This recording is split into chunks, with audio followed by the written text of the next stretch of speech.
The thylacine, the Baiji, Spix's macaw. What do these species have in common? Well, besides the fact that they're all very cool and awesome species that have existed, all of these are species that have gone extinct, partially due to human interference. Yeah, go on. Feel bad about the actions of our species. We all deserve that guilt. And while we're out here thinking about how bad you feel about the deaths of these amazing species and the so many others that have been erased from this plane of existence forever, permanently, we're never getting them back. Sorry about that. Let me tell you about a little concept we the people like to call de-extinction. That's right, no longer are your Jurassic Park dreams a thing of fiction. I mean, well, technically they are because dinosaurs have been dead for tens of millions of years. Yeah, there's no getting them back. We still got that. We're bringing stuff back to life. That's how it goes. Okay, so by now you may be excited at the possibility of bringing the dead back to life. And I am sorry to let you know that, no, that's not what this video is going to be about. Yeah, I know, you're probably wondering, why would I tell you about all this when that's not what I'm going to be actually telling you about in this video? Well, dear viewer, listener, person, first reason is that I, as a person, am the type to go off on ridiculous tangents that occasionally don't even relate to the very first subject because I keep playing off of what I say next, and also because these subjects do happen to be related. Because guess what? Well, instead of using the technologies that we would use for the de-extinction process for, well, de-extinction, we can use it to stop species from becoming extinct in the first place. Okay, you're probably thinking, wait, what do you mean by that? Why would we use de-extinction technologies for something other than de-extinction? Well, let's get into it. Introduction, placeholder sounds. So before we really get into, well, everything, I should probably answer the question of, what is de-extinction and how does it work? Well, de-extinction, to put it quite simply, is the process of bringing an extinct species back to life. Pretty straightforward, right? I mean, it's all in the name. What else would de-extinction mean? Now, it's a fine concept, but how do we go about de-extincting, unextincting? De-extinction grammar can be a little weird, sorry. So how do we go about bringing these species back to life? One of the more straightforward ways, well, not really straightforward, but one of the more predictable ways to go about bringing the dead and gone back to life would be through the use of gene editing and, to that extent, cloning. Specifically, nuclear transfer and germ cell transfer. Nuclear transfer, to put it simply, involves taking the nucleus of a cell with a full set of genetic information and then implanting that nucleus into a nucleus-less egg cell, an egg cell that is not having a nucleus, so that it develops into an embryo and can be birthed by a surrogate mother. Okay, it's not that simple, but if it works, the newly birthed individual should be a clone of the individual whose DNA and nucleus was used. Textbook cloning. This method is one that has been in the forefront of de-extinction efforts recently, having been successful in cloning species such as the gastric brooding frogs, otherwise known as platypus frogs, and Przewalski's horse. Yeah, that's pronounced Przewalski. No, I don't know why it's spelled with a P. It's a little odd. I'm sorry. Germ cell cloning is a little bit different. It does involve the editing of the embryo. A little alliteration. But like a little to the left and down. Specifically involves the editing and transfer of the primordial germ cells of the embryo. Primordial germ cells are the cells that develop into the various gametes, cells used in the process of reproduction, typically sperm and or egg cells. And by editing the germ cells of an individual, it is possible to directly affect the traits that their offspring will have. It's basically just the cloning, but with extra steps. And you might be wondering, why use germ cell transfer when nuclear transfer is so much more straightforward? Well, that's simple. Y'all know birds, right? Okay, that was a dumb question. I'm pretty sure everybody knows birds, because they're just about everywhere. Just about everyone has probably seen a bird before. Anyways, you'll probably know that birds lay eggs, and that is what separates them from mammals. And the way that an egg is created and develops inside the bird makes it just about impossible to use nuclear transfer on birds. With germ cell transfer, it's just really, really hard to do. But there's still a chance. And that pretty much sums up how gene editing and cloning can be used in de-extinction. Another method that can be used is selective breeding for certain traits, but there could be some debate whether or not this is really bringing the species back to life, as the traits that are in the selectively bred individuals may not be the same sort of traits as the ones that were in the extinct individuals, and thus not really being that species anymore. Progress has already been made in the de-extinction efforts to date, such as the successful cloning of species such as the bucardo and, as mentioned before, the platypus frogs.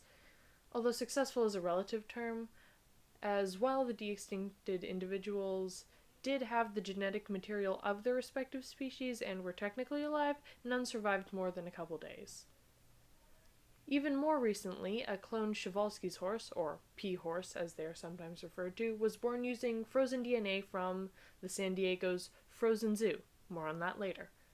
Of course, since de-extinction involves basically using science to defy the course of nature, there are some setbacks. They include various factors, such as the difficulty of actually finding and stringing together the DNA for certain extinct species, and finding suitable habitats for the recently unextinct species.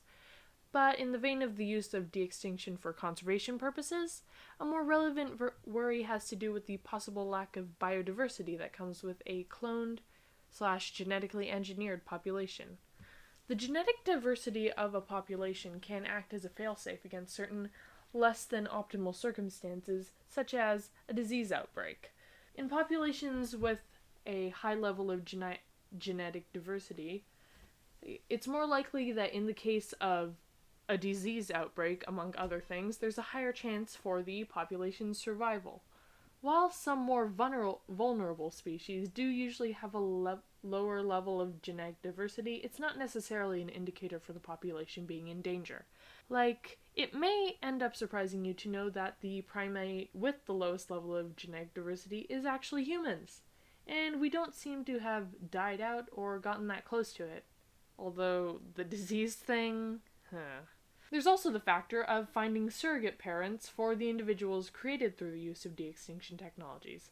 Obviously, we probably can't grow these guys in some test tube in a lab somewhere, so they would need to be incubated in another actual living body acting as the surrogate. So we would end up typically using a surrogate from the closest still living relative to the species that we are essentially resurrecting.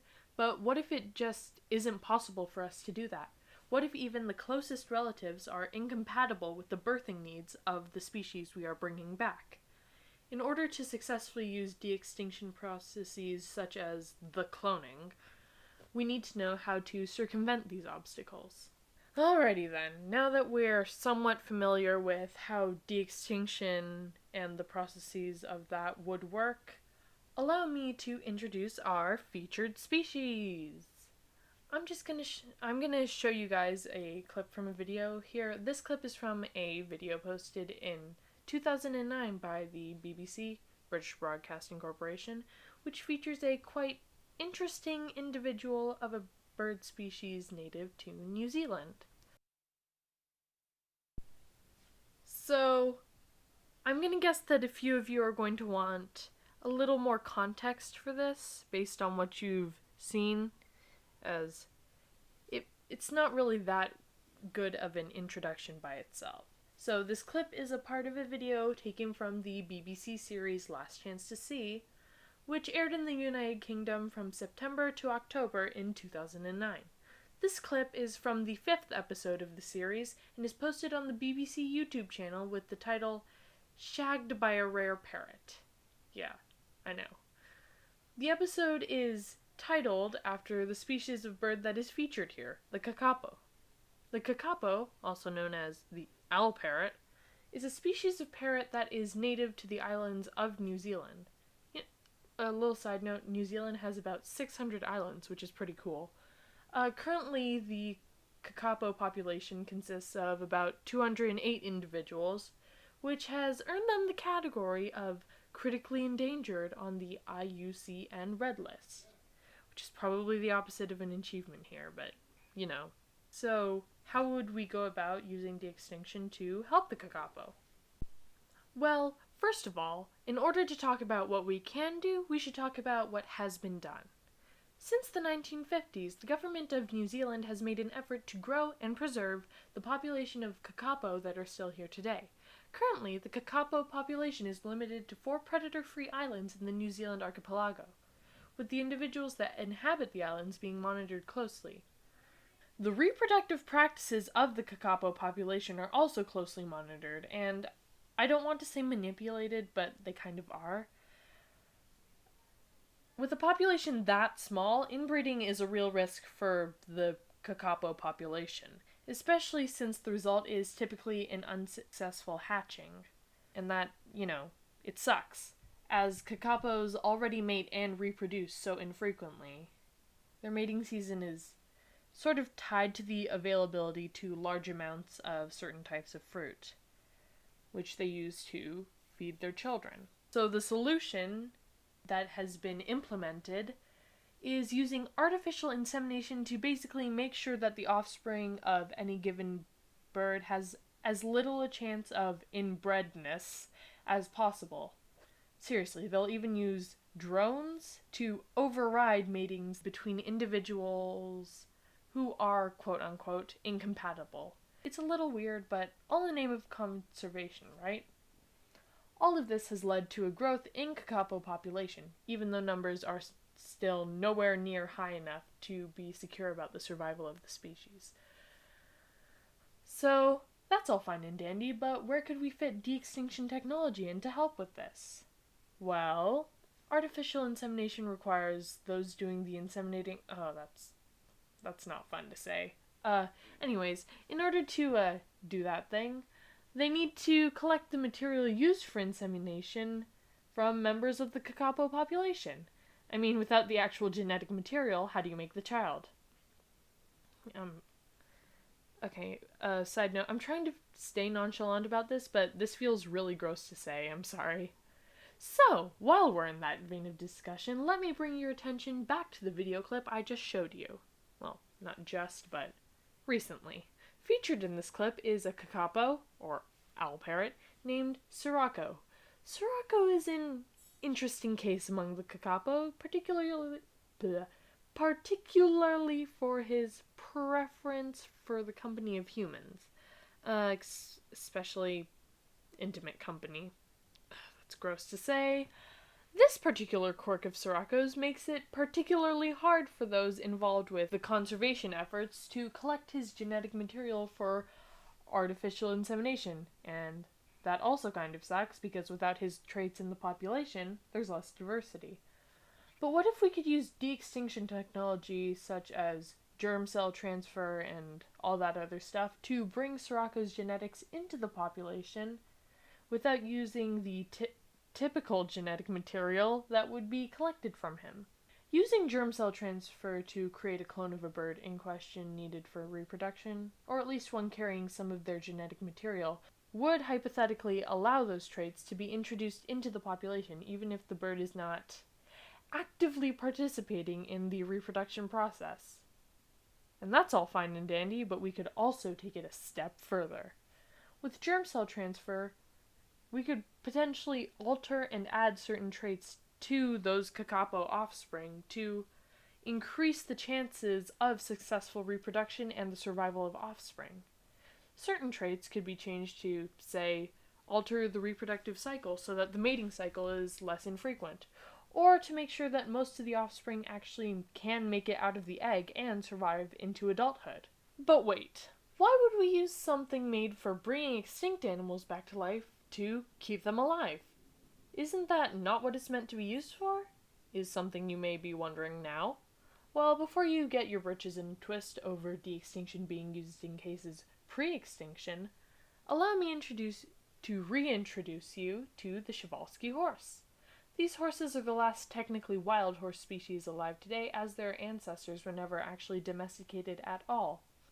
Pea horses were once critically endangered and even went extinct in the wild, but thanks to conservation efforts, they have since returned to their natural habitat and are no longer on the brink of extinction. But that's not exactly the information you're looking for, so let me introduce you to Kurt. Kurt was born in August of 2020, and he is currently living in the San Diego Zoo, I believe. But right now, the relevant thing is that Kurt was created using the cloned genetic material of a Przewalski's horse kept in the Frozen Zoo, which is a database of genetic material that is kept by the San Diego Zoo. They did actually do this to introduce that genetic material to the population. And I am not currently aware of any complications with Kurt's health, so this is, as of my knowledge, a success in the terms of cloning for conservation. So in conclusion, the science of de-extinction has driven the development of many different technologies and practices that can be used to aid conservation efforts for species that are in need today. And while we probably cannot, and almost definitely should not, bring back species such as the dinosaurs, as we have imagined of doing so since Jurassic Park era, we can use these de-extinction technologies to make sure we never have to try to bring back their descendants. Thank you.